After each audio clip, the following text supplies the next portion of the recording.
we can do things during the shutdown that are irreversible, that are bad for them and irreversible by like cutting vast numbers of people out, cutting things that they like, cutting programs that they like. So they're taking a risk by having a shutdown because of the shutdown, we can do things medically and other ways, including benefits.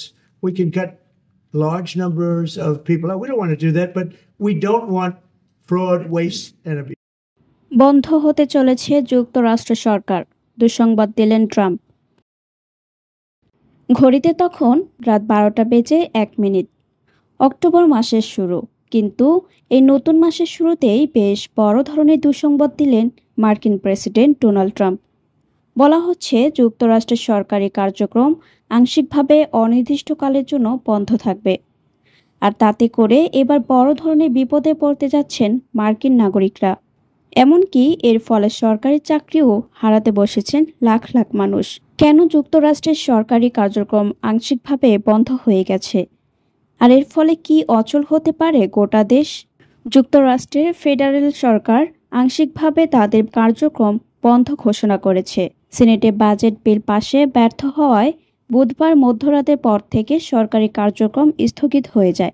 Democrat ও রিপাবলিকানদের মধ্যে চূড়ান্ত চুক্তি না হওয়ায় চলতি বছরের জন্য budget অনুমোদন হয়নি। এর ফলে প্রায় 7.5 লাখ সরকারি কর্মচারীকে অনির্দিষ্টকালের জন্য ছুটিতে পাঠানো হতে পারে বলে জানিয়েছেন ট্রাম্প। সাধারণত পূর্বের শাটডাউনে অস্থায়ীভাবে ছাঁটাই হওয়া কর্মীরা পরবর্তীতে বকেয়া বেতন পান, কিন্তু ট্রাম্প এবার সতর্ক করে বলেছেন যে এবার হয়তো অনেক সরকারি কর্মকর্তাকে স্থায়ীভাবে চাকরি হারাতে হতে পারে। শাটডাউনের সরকারি কার্যক্রম বন্ধ থাকলেও জরুরি দায়িত্ব পালনকারী কর্মকর্তাদের এ সময় বেতন ছাড়াই কাজ চালিয়ে যেতে হবে, যাদের মধ্যে পুলিশ, মিলিটারি কর্মচারী, আইন প্রণয়নকারী ও জরুরি স্বাস্থ্যসেবার কর্মীরা রয়েছেন। এছাড়া শাটডাউনের মধ্যেও কিছু কার্যক্রম চালু থাকবে।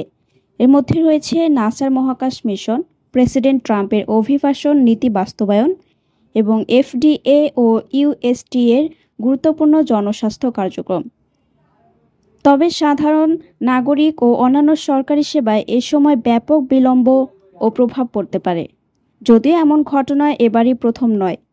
1980 সালের পর থেকে 1 ডজনেরও বেশি বার মার্কিন সরকার আংশিকভাবে বন্ধ হয়েছে।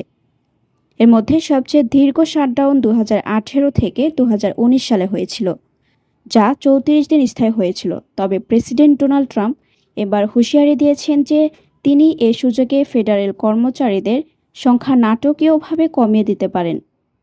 ফলে শুধুমাত্র কর্মচারীরাই নয়, যা ফলে গোটা দেশই ভয়ঙ্কর আর্থিক ও প্রশাসনিক অচল অবস্থায় মুখোমুখি হতে পারে বলে মনে করেছেন বিশ্লেষকরা। পরবর্তী সংবাদ দেখার জন্য আমন্ত্রণ এবং সাবস্ক্রাইব করে বার্ড নিউজের পাশে থাকুন।